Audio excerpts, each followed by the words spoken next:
Hello internet and welcome back to the most inquisitive channel on YouTube, Life's Biggest Questions, the place where cold, hard fact feebly meets the terrific onslaught of the crazy cosmicity of popular culture. What's going on, guys? You know the drill by now. I'll be your disembodied floating voice, Jack Finch, as we sit back, slurp on a slushie and smirkingly ask the question, who should Deji fight next? Enormous, I'm rhyming in repetition. I practice, I promise that I'm so passive with passion and promise you would be dependent. I've been using, I run it across the picture. Personally, I'm a What's going on, questioners?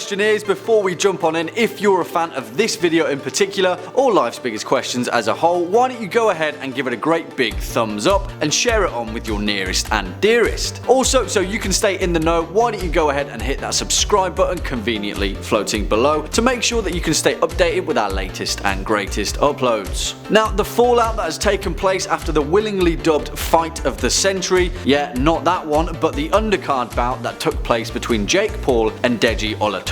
If you hadn't heard, it ended in a 5-round technical knockout for Mr. Jake Joseph Paul after Deji's camp threw in the towel following a furious flurry of blows from the Ohio native. Crazy stuff, and although Deji lost, it is safe to say that the internet is relatively happy with the comedy shorts gamer's performance, and even going so far as to say he made the unbleedable Jake Paul bleed his own blood, despite undergoing a nostril cauterization procedure to burn off the blood vessels in his own nose. Yeah. Which to me is pretty psychopathic, right? Anyway, Deji held his own, meandering his way through 5 rounds of white collar boxing, despite initial claims that Jake Paul was going to spark him clean out in the first round. There's a little bit of English colloquialism for you. Heartbreakingly so, though, Deji was the first one to criticize his own performance, claiming that he wasn't happy with it, and in his own opinion, he could have won the fight, if not for his own camp throwing in the towel. You know, I kind of hear that. Everyone wants to be the masters of their own fate, and particularly when you're pumped full of adrenaline, in your own mind,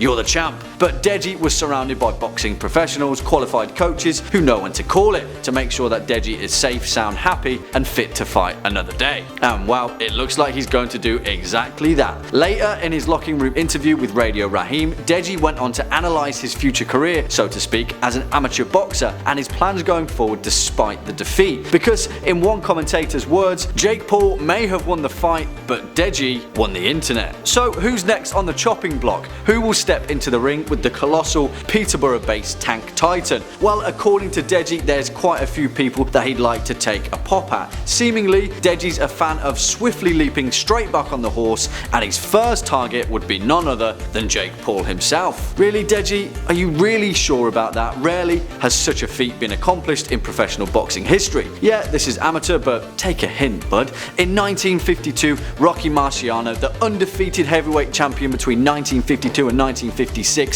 got called into the ring by Jersey Joe Walcott. Rocky won the fight by knockout. Later, on May 15th, 1953, Jersey Joe Walcott wanted revenge and called him back into the ring at the Chicago Stadium. Rocky knocked him out again in the first round. I don't know where I'm going with this, but there's an allegory somewhere for what should happen should Deji strap on his gloves for another bout with Jake. No, perhaps he'd need more of a different challenge, smaller fry to cut his teeth on. In his post-match interview, he went on to call out both Alex Wasabi and Joe Weller. Well, I'm not exactly sure who Alex Wasabi may be. As we all know, Joe Weller previously stepped into the ring with Deji's older brother KSI, and he lost. And as we also know, Deji has a bit of a pattern of happily following in his brother's footsteps, and while some would say it's riding his coattails, I'd say it's a pretty smart move. Both Joe Weller and Deji have been defeated, and Deji could use that first feather in his cap. So I don't know. My money's on Deji fighting Joe Weller. What do you guys think? Where will the boxing callouts end? Will it ever end? Speak your mind in the comment box down below. If you're a fan of this video in particular, or just LBQ in general, then make sure to be a dear